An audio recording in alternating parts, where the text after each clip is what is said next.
US election 2020 has reached a crucial stage as it is the final day for Americans to cast their votes. 95 million Americans have already voted. The two candidates, US President Donald Trump and his Democratic challenger Joe Biden, are already crisscrossing the nation to make the final pitch to voters before the country makes the most important choice. US President Donald Trump is holding 5 election rallies across 4 states: North Carolina, Pennsylvania, Wisconsin and Michigan. During a rally in Pennsylvania, Trump yet again cast doubts on mail-in ballot system. Election officials in the state are allowed to count ballots that are received 3 days after election night. Pennsylvania's top court ordered an extension until the 6th of November. They have ruled that ballots can be counted even if it does not have a clear postmark, as long as there is no proof that the ballot was mailed after the polls closed. US Supreme Court refused to block this decision. However, Donald Trump is having a hard time trusting this process. No, they said, how is he going to do in Pennsylvania? He's going to win Pennsylvania except for the cheating. We figure we have to leave 5% for the cheating that takes care. Can you believe it? For the cheating that takes place in Pennsylvania. And the guy meant it, a very great pollster, but he predicted we'd win the whole election. But the question was, what about Pennsylvania? He said, well, you have to leave 5% for the cheating. And when the Supreme Court gave you an extension, they made a very dangerous situation. First Lady of the United States, Melania Trump, also made an appearance on the campaign trail in North Carolina. She made a final poll pitch in the battleground state on behalf of Donald Trump. She urged those who belong to military families to vote for Trump. Donald Trump and our entire administration is behind you 100%. Love you too. You're not the forgotten men and women in uniform. You are the backbone of our nation. You fight for us, so my husband fights for you. The United States is the greatest country in the world.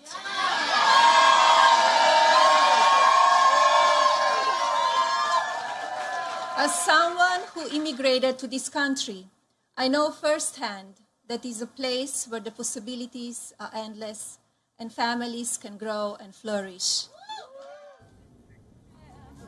On the other side, presidential nominee Joe Biden is urging black voters in Pittsburgh to help him win the most important state, which is Pennsylvania. Biden spoke about his plan to promote black economic mobility and acknowledged the disproportionate effect of COVID-19 on this community. He also made a poll pitch to a group of union members.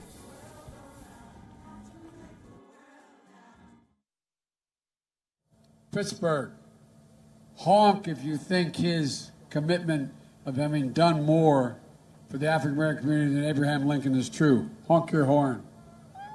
Silence. You got it, man. Pittsburgh, honk if you think it's a bunch of malarkey. He's lying. We're a laughing stock around the world right now. The only thing that can tear America apart is America itself. And that's exactly what Donald Trump has been doing from the beginning of this campaign. He knows the only way he can win is divide America. Former US President Barack Obama headed to Georgia to make a poll pitch on behalf of Joe Biden. Joe Biden will be joined by American singer-songwriter Lady Gaga at one of his rallies in Pennsylvania. Tomorrow, after 4 years of failure.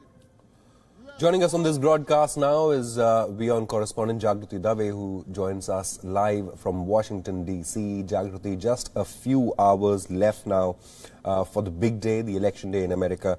But 97.8 million people have already cast their vote. That is 71% of the entire voter turnout in 2016. So 71% from 2016 have already cast their vote heading to the final day.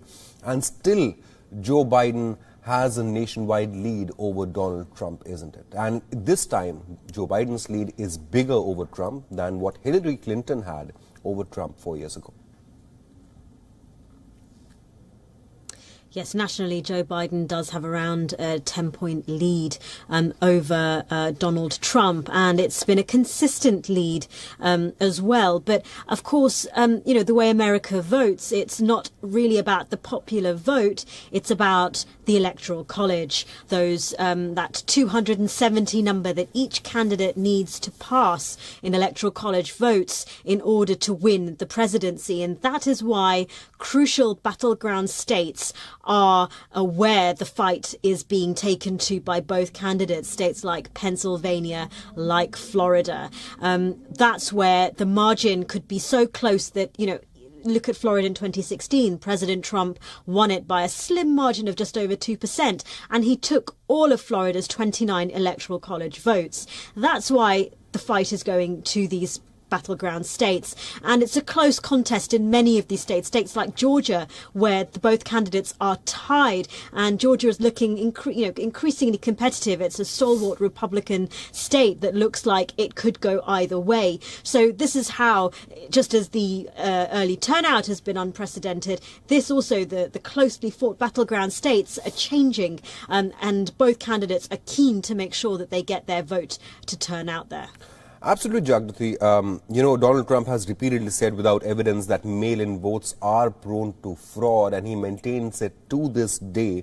And what makes it difficult is that 60 million mail-in votes have already been cast. But one thing that we are expecting, or we are not expecting, is a winner on election night, because of the high number of mail-in ballots, it could take days, and some reports suggest even weeks, to count all these ballots cast. So the winner most likely will not be announced on election night, isn't it? Yes, it's highly unlikely that we will know, we will get a result on election night. Postal votes take longer to count than in-person ballots. So it's expected that voting will continue probably till the end of the week. As you say, some estimates say it could take longer, but there's also the problem of contesting the election. President Trump has suggested that the legitimacy of ballots that arrive in states like Pennsylvania, they're allowed to count ballots 3 days after the November the 3rd election day. But President Trump has claimed falsely that is somehow evidence of fraud. And so he has also suggested that he will bring the lawyers in to deal with situations like that. So, the fight doesn't end, it seems, on November the 3rd. The divisiveness and the controversies that have surrounded voting and mail-in voting are likely to continue past November the 3rd. Right. Even Barack Obama said that Donald Trump's push to stop counting votes on election night was undemocratic. In fact, Obama went ahead and called Donald Trump a two-bit dictator.